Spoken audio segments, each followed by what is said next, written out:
Hey everybody. As a lot of you know, on August 12th, we released Destiny's newest song, The Altar. A lot of people have reached out to us asking about the process, the writing of the song, the production of the song. So we just wanted to take a little bit of time today and discuss how we got to the finished product. Yeah. Destiny, I know that you had written that song quite a while ago. Yes. I was actually today trying to think of when I wrote it. I want to say it was 2013. Wow. So it's been a full decade since the song was birthed initially to the completed process of putting it out there for everybody to be able to hear it. So this song is really unique. It carries, to me, an anointing and a spirit that's a little bit different from what you normally write. Yes. What was the process like? Was it similar to how other songs have come about? Not at all. Not even a little bit. Most of the time when I write, I'll let an idea sort of simmer for several days. I'll get inspired to write something, or I'll come across this topic that I feel compelled to tell a story around that topic. And so I'll write down everything that I can think of as I'm being inspired, and then I'll let it kind of sit and simmer, and then come to it when I feel like it's ready. The altar was very different. There was no planning, there was no prep, there was no beforehand. So I guess it was 10 years ago. I hadn't written in a long time, and I was feeling kind of distant from my writing and even from the Lord in regards to connecting with Him in a creative space. It had been a very long time since I had done that. And so a friend of mine was going out of town for like a week, and she asked if I would house sit. And I decided to go to her house and take that time as like a writer's retreat, even though she lived 10 minutes from where I lived. It was the middle of the summer. I remember that very specifically. She has one of those like fireplaces that you turn on with a switch, like those little gas fireplaces. And I remember like the first night, like I set up my keyboard right in front of her fireplace. I turned it on, in the middle of July or something. Just for vibe. Just for vibe, yeah. I just wanted to like get in the zone. And leading up to that, I had started to write down ideas of things that I wanted to write about. I think I came into it with about 6 or 7 ideas that I wanted to attack in those few days of concentrated writing. It's fine. It's fine? Yeah. Okay. And so I set up my piano and turned on the fireplace. And I had my plan, like I had my computer, I had my rhyming dictionary, my thesaurus, like all the things. I was ready to like attack my plan. And as I was sitting there, it was like I could feel the presence of the Lord just hover, like just this whoosh, just kind of come down over the top of me. And it was like in that instant, I just wanted to be in the presence of God. I just wanted to stay there. I just wanted to be in that space where I could tangibly feel His presence. And it was like the plan didn't matter. The ideas that I had going into it didn't matter. And this is the first time this has ever happened to me. I had my my voice recorder just going. And I started playing, and I sang through this song, the first 2 verses and the chorus. I just sang through it. Wow. It was the prayer of my heart in that moment. I was going through a really tough time emotionally and mentally. I was battling severe depression, and I was trying everything in my power to keep going, and keep chasing the Lord and keep chasing ministry. And I was internally dying. I was literally dying. And in that moment, when I felt the presence of the Lord kind of hover, it was like I could feel Spirit saying, this is what I've been waiting for. Wow. And that first prayer of my heart was, God, like, I just want to build, I'm going to cry, like, I just want this place to be an altar of sacrifice of all the things that I am that I know I can't survive hanging on to. I want to lay them at your feet. Thank you, Jesus. In the middle of the summer in front of this little, fake fireplace. And I sang through the first two verses and the chorus, which, I've never really written that way. And then I just sort of sat there and I kept singing the chorus over and over. Wow. And and then this is, I've never really fully told this whole story. And then I just had this amazing moment and I could feel the presence of God close to me. And then I was like, I have to go to the bathroom. And so I'm like, Lord, I need to go to the bathroom, but I don't want to miss this moment. So I'm like trying to leave the piano to go to the bathroom and stay in like a reverential place. And when I came back, the lyric, I will hold fast to the altar that the burnt cuts through and through, because part of me was like, was I intentionally like, do I need to take a break, or is this becoming too much and too real? Wow. That I needed to step away from it for a second. And it was like, as soon as I came back to the piano, the next lyric, it was like, no, I'm going to hold on to this, even though this is uncomfortable, even though this is unfamiliar. Wow. I want to see this thing through. Yeah. And the amazing thing is that I did end up, after that, I ended up writing the other songs that I came with the plan for. One of my favorite songs I've ever written, Jesus, Friend of Sinners, was written that same week. But it was like... Does she need you to house sit anytime soon? It seems like you really like opened a door. There's a real door house. In that house. But it just...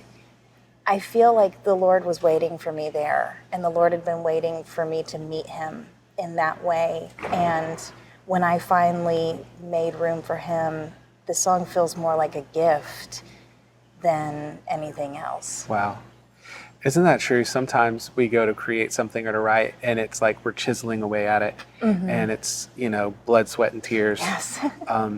But that really makes sense to me because of how unique this song feels, that it really was something that was delivered to you. Like there wasn't a lot of striving involved. No, not at all.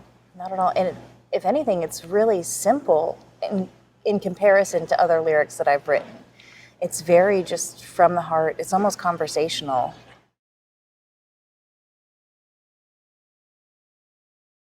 When we started to kind of talk about pre-production, I think one of the things that was so cool about this is that you had been able to lead the song so many times in worship. Yes, many times. And you had experienced it with the congregation and in different congregations. And all over the world, really. Right. From California to Sydney, Australia. This song had gone around the world before it had its proper birthing. Yeah. And so coming into the studio was so cool because most of the time when you're recording a song, it's a new song and you haven't really played it out or you haven't worshiped with it. So it was really neat and unique in this experience that the song was already saturated in oil. It was dripping with anointing and presence because the song about the altar had already become an altar for people to come and worship the Lord. So you wrote the song and then worshiped with the song. 10 years go by. What took you so long? I was waiting for you. My dad and I had tried a couple of times to do a recording of it, and they were lovely, but it wasn't right yet. I mentioned Sydney, Australia. While we were there, we tried to record it with some musicians there. Right, and it was a great experience in the studio with my friends Johnny and Natalie Burkhalter, but it just didn't land.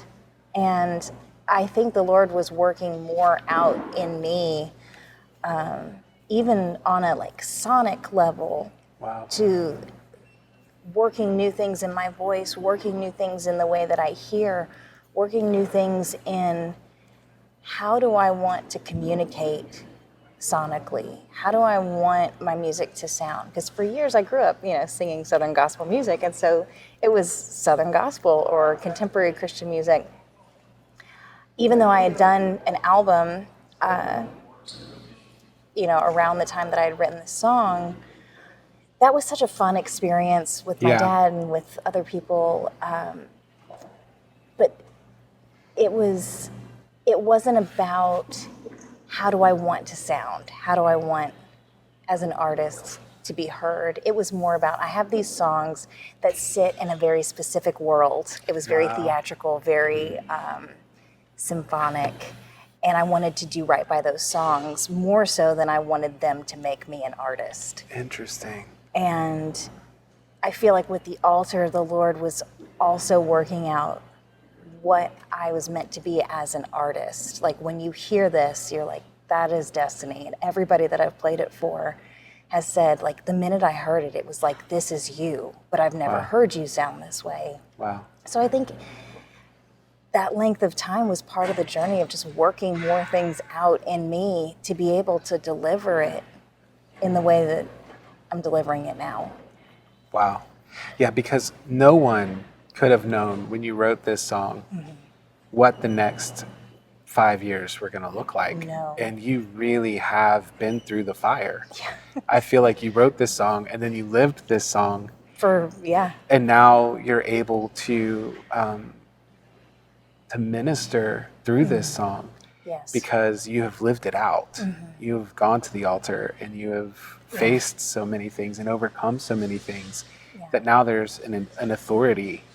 I feel like even just when you were talking about the recording you did with your dad, I remember hearing that, and I'm just thinking of this now. So, but it's almost as if in those early recordings, you were asking God to lay you on the altar.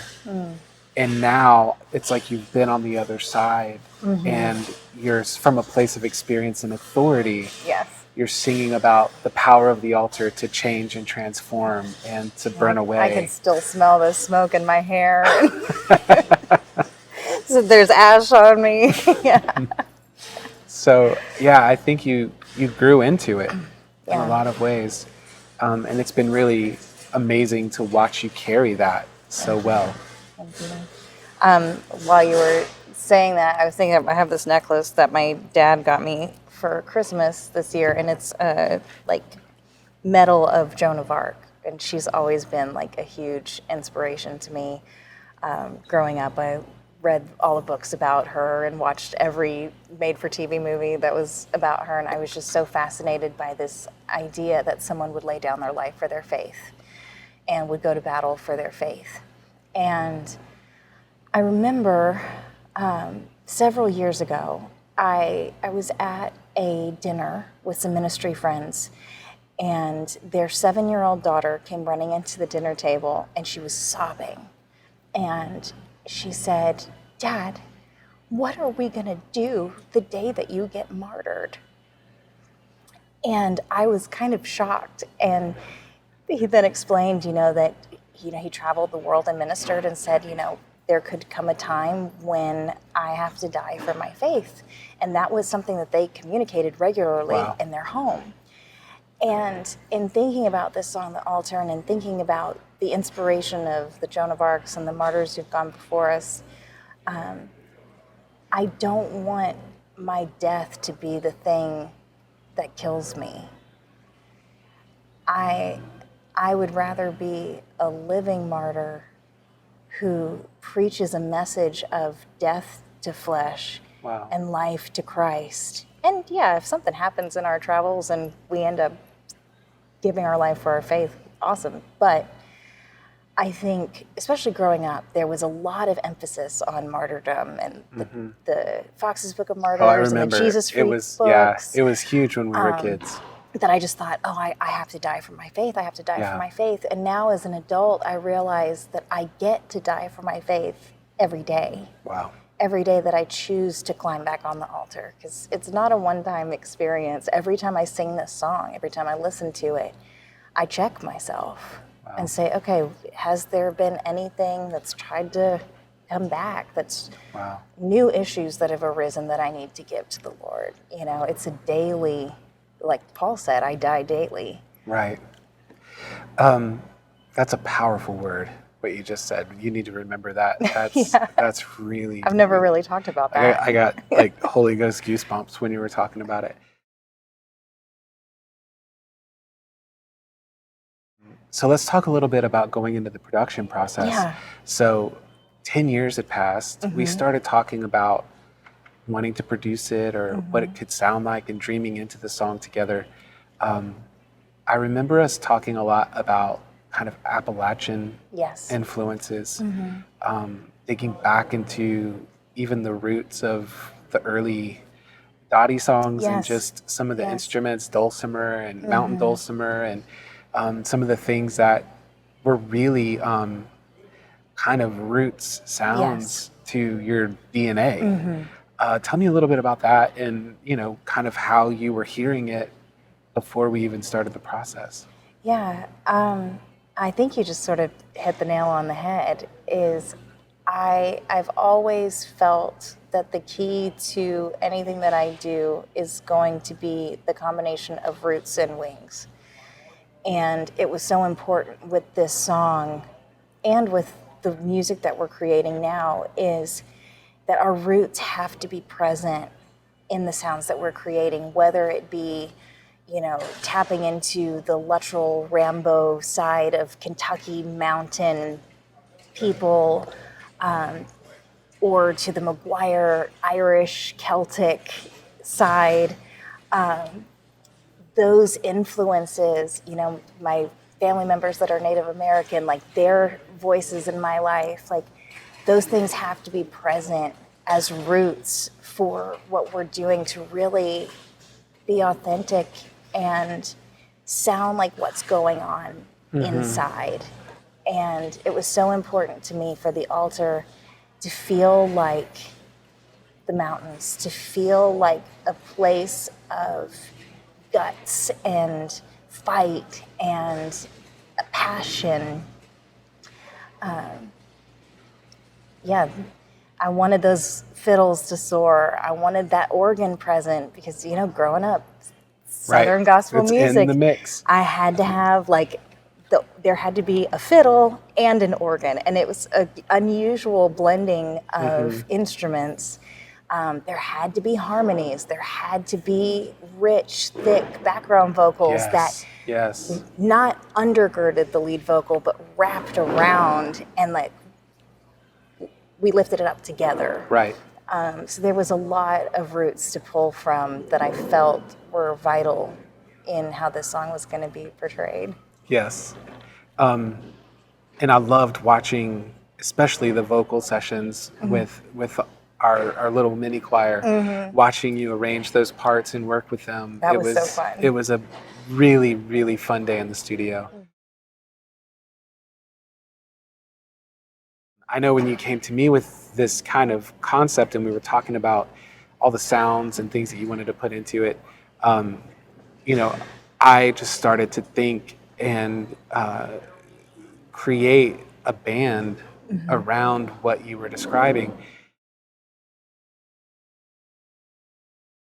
So I knew we were going to have, you know, these open mountain sounds and kind of swampy, rootsy Appalachian, you know, instruments swirling and textures. And so I knew that the rhythm section had to be strong. Yes. That the foundation had to be very strong and intentional and focused. Yes. And to me, the one person that we know and have had relationship with for years that holds that space was Jacob Arnold. Yes. And so we called our friend Jacob Arnold, and this was in 2020. Yes. During, before the pandemic. Right before everything shut down. And he was able to work us in and to do a session with us. And I knew as soon as we got the drum files back from him that we were on the right track. Yeah. Because the arrangement of the altar is a slow and constant build. Yes.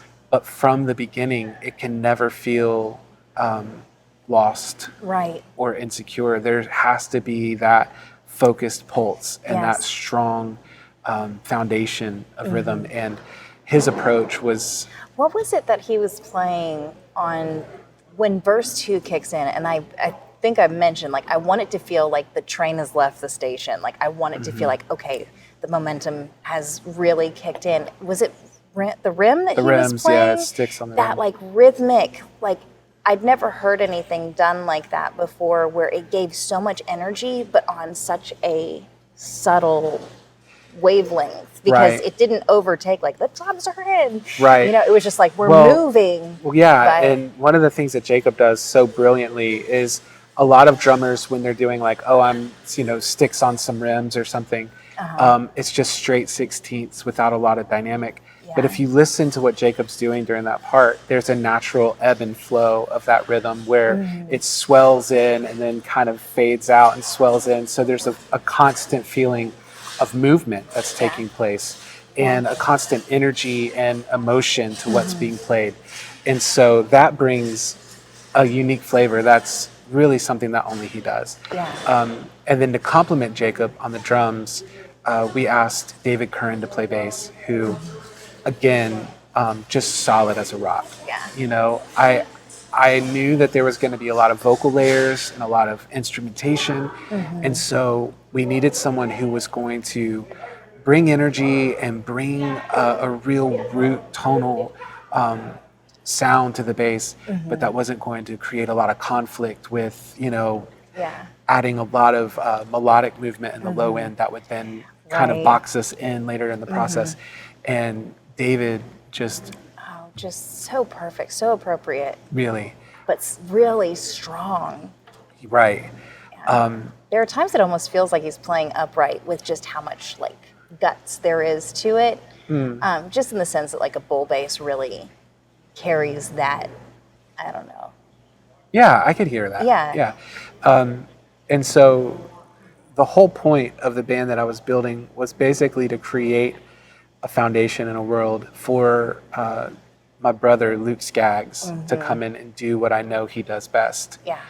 And Just remarkable. he really was the centerpiece for me of this production, especially when you were talking about, Kentucky influences and the kind of Appalachian instruments. Luke carries that like no one else. Of course, he comes from Ricky Skaggs and Sharon White. So you've got in his DNA the Whites. Got it honest. And yeah, I mean, in spades. Yeah. And then of course from his dad, but he's also got a new thing, with the effects and the textures and the sonic palette that he pulls from. And so, we sent the files to him and had long conversations, pre-production conversations of what we were looking for. And he brought mandolin, mountain dulcimer, Appalachian tuned fiddle, Yes. which is kind of that, where you tune that low A and you have that droning kind of high lonesome sound. Yeah. Acoustic guitar, high-strung acoustic guitar, and electric guitar. So much. So much. And I mean, I loved, even with the electric guitar, this kind of, Daniel Lanois-esque distorted kind of texture that you don't hear distorted guitars in this mix. It doesn't sound No. like a modern worship mix, but they're down there. But they're in there, They're yeah. in there, and they just add teeth because of the lyric and what you were bringing. There had to be some fire in the track. Yeah. There had to be something in there with just some guttural teeth, like that. grit, And so the whole thing was kind of this balancing act of, like you said, you have this Southern gospel sound, which traditionally is quite clean and kind of just pure vocals and just clean as a whistle productions. And then this Appalachian sound, which cannot be clean. No. And cannot be perfect. It has to be honest and authentic. And so the whole thing we talked a lot about was sort of shabby chic. Yeah. Well, then on top of that, we also wanted it to be accessible to what's going on in music today. Right.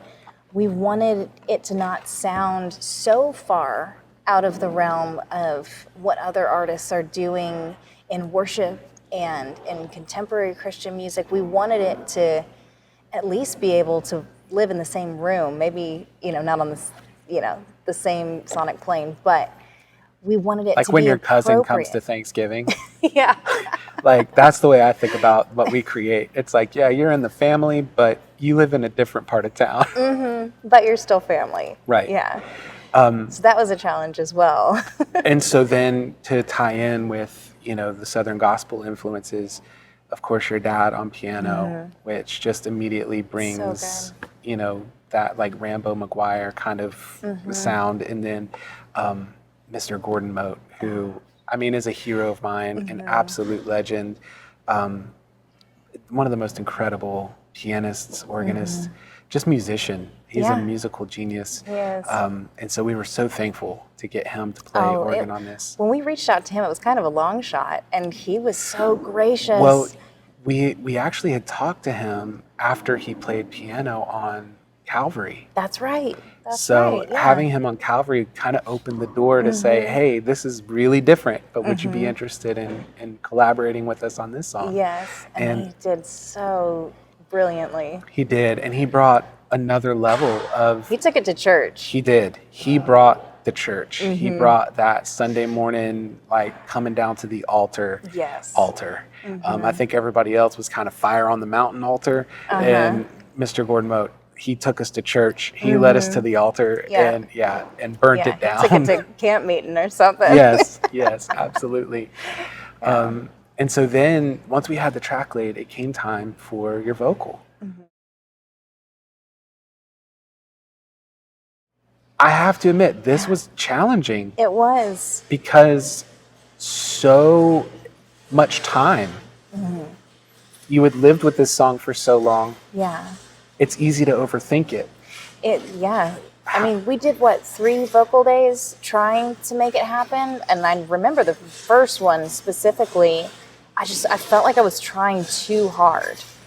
Like I was in my head. Right. It felt like there was a lot riding on it. I think because there was a lot of anticipation. A lot of people, said, this is my favorite song. I can't wait for it to come out.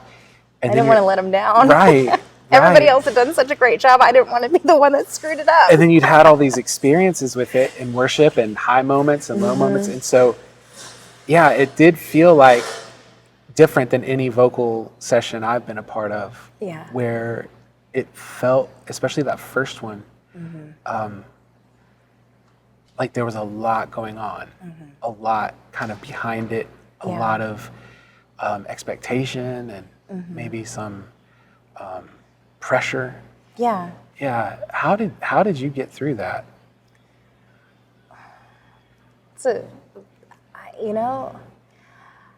I think when I let myself off the hook for the pressure, when I realized that this song was a gift from the Lord and I was just giving it back to him. This recording was giving it back to him. It became an act of worship. Wow. And that day, I remember I woke up and I was like, I can do it today.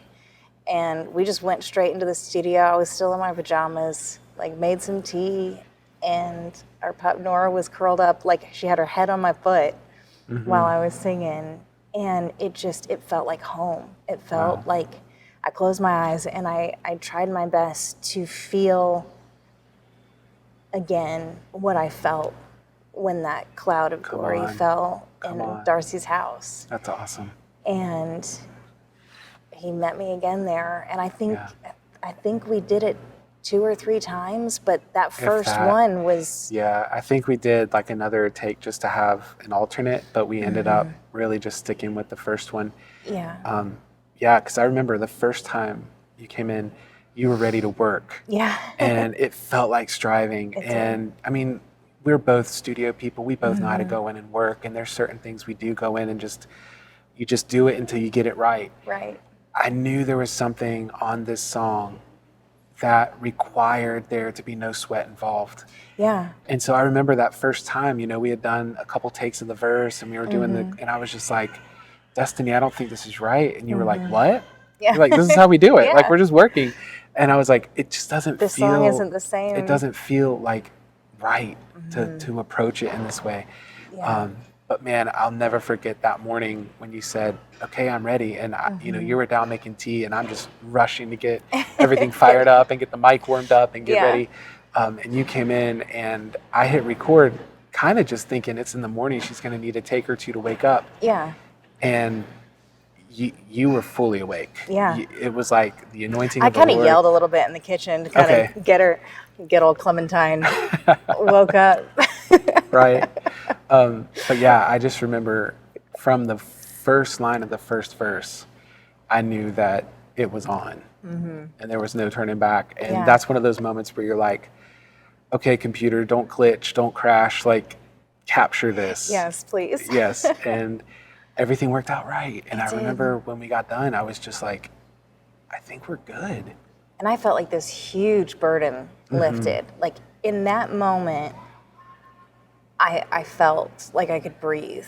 Like Wow. the weight of this song that I had been carrying for 10 years, I Come on. felt like I really had given it back to Yeah. him. Wow. We finished that, we edited, we got everything ready. And then we went down to Muscle Shoals, Alabama, to our friend Craig Alvin, his new studio, Noble Steed. And he graciously accepted our invitation to mix it. Yes. And we worked with him. And again, it just felt like the Lord was ordering our steps. Very much so. He understood the assignment, and this was not an easy song to understand. No. I feel like it could have been pushed into like a weird modern space. It could have felt really kind of thin and kind of twangy. But I feel like Craig was the right man for the job, who could Yes. understand all the different parts and bring them together. He just got it. He did. He heard it and he got it. He did. And it took us, because he's building his studio. I think this is one Yeah. of the first things that he's mixed out of that room. So it took a little while to get it. But again, I feel like throughout this entire process, we both have had to, it's been an exercise in patience It has been. It really has been. and waiting for things to be right.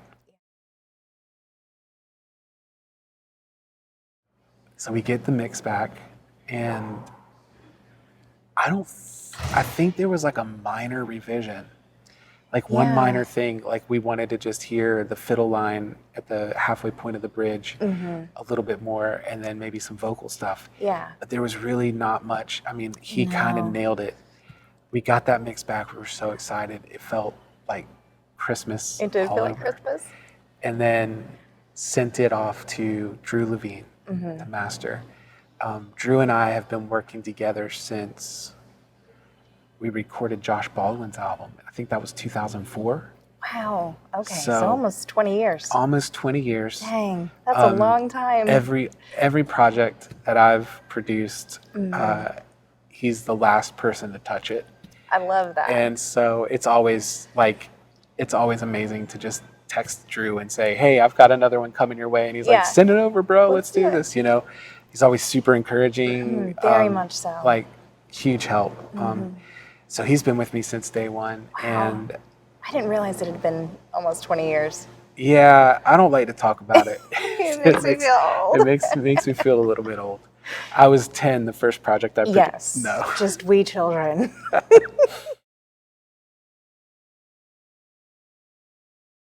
You decided to release it on your birthday, which I think was a really sweet gift for all of us. Oh, thank you. Well, it was a gift to me, gift back to him, and so I thought, why not release it as a gift to everybody else? Yeah, Yeah. on a day that was really special for me. And so, without going into a ton of detail, a lot of this was made possible by the gift of one of our friends. Yeah, we've had a lot of support from many different people over the years, but specifically for this song, I'll never forget early 2020, getting a call from our friend, Miss Debbie Miller. And The Altar was a big song for her. It was the first song she ever heard me sing. She had found me on a live stream from a church that I was ministering at in California. It was a really God moment that she found what we do. It was before we were married. And the altar was a really impactful song during a really important time of her life. And she came to us and was like, okay, what's the holdup? Like, the altar has to be out. What do you need? And it's really just a humbling experience when someone says to you, what do you need? Right. Well, what you probably don't know, I don't think we've ever talked about it, is that in 2019, when you were in the hospital with pneumonia, Miss Debbie came down to help us with Nora and to help give me a break so I could sleep at night. When you were in the hospital for almost 30 days with a strange pneumonia, they called it. When I was driving her to the airport, she actually said, what's it going to take to do the altar? She told me not to tell you, that she wanted to tell you herself. Okay. And I think she was kind of like seeing, feeling it out, like what it would take to do it. And, of course, in that moment, I was just focused on you getting better and getting healed. What really spoke to me in that moment was that her saying to me, I want to help fund the altar. I want to take care of this for y'all, was such an act of faith. Yes. Because after 30 days in the hospital with pneumonia, and it was like, will she be able to sing? What's going on? It was such a powerful statement of faith that not only is she going to be healed, she's going to come out of this hospital room, but you're going to record this song. Yes. And so I didn't tell you that because she swore me to secrecy, but that was in 2019 when you were in the hospital. A few weeks into 2020 is when she called and told you.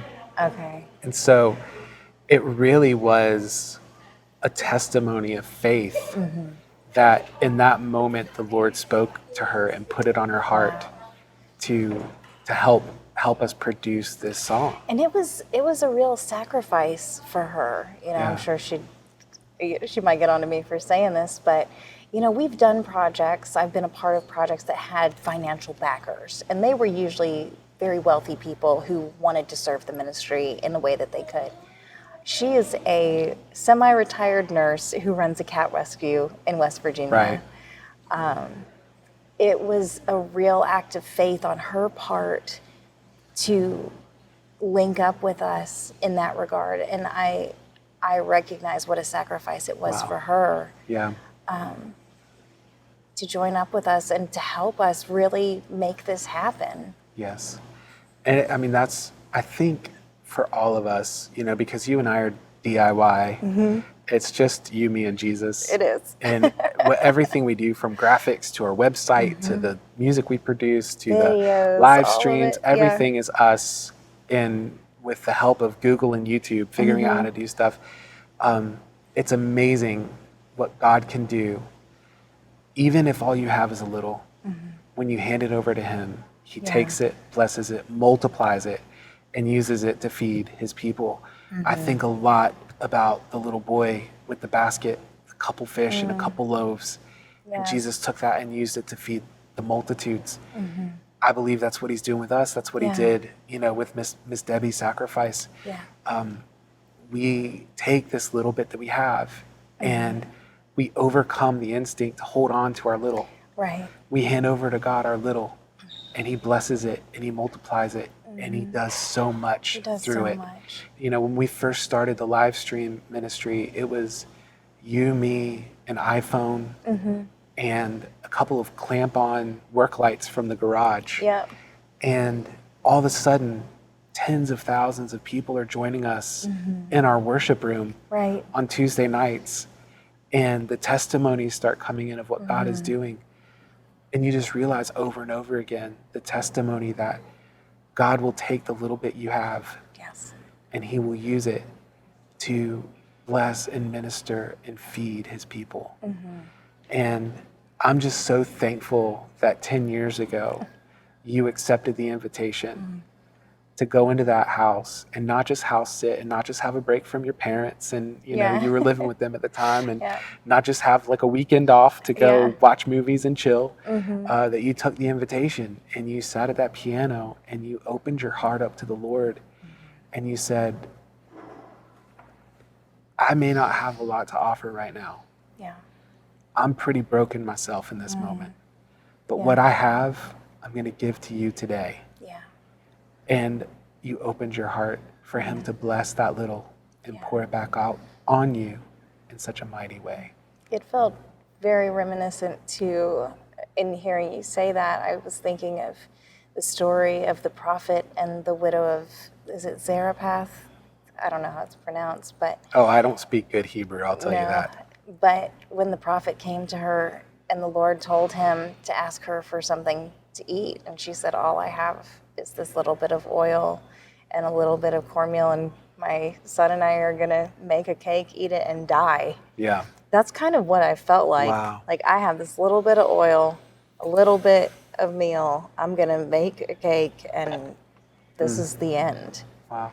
You know, and what the Lord ended up doing has just superseded any, I can't say expectation because I wasn't expecting anything.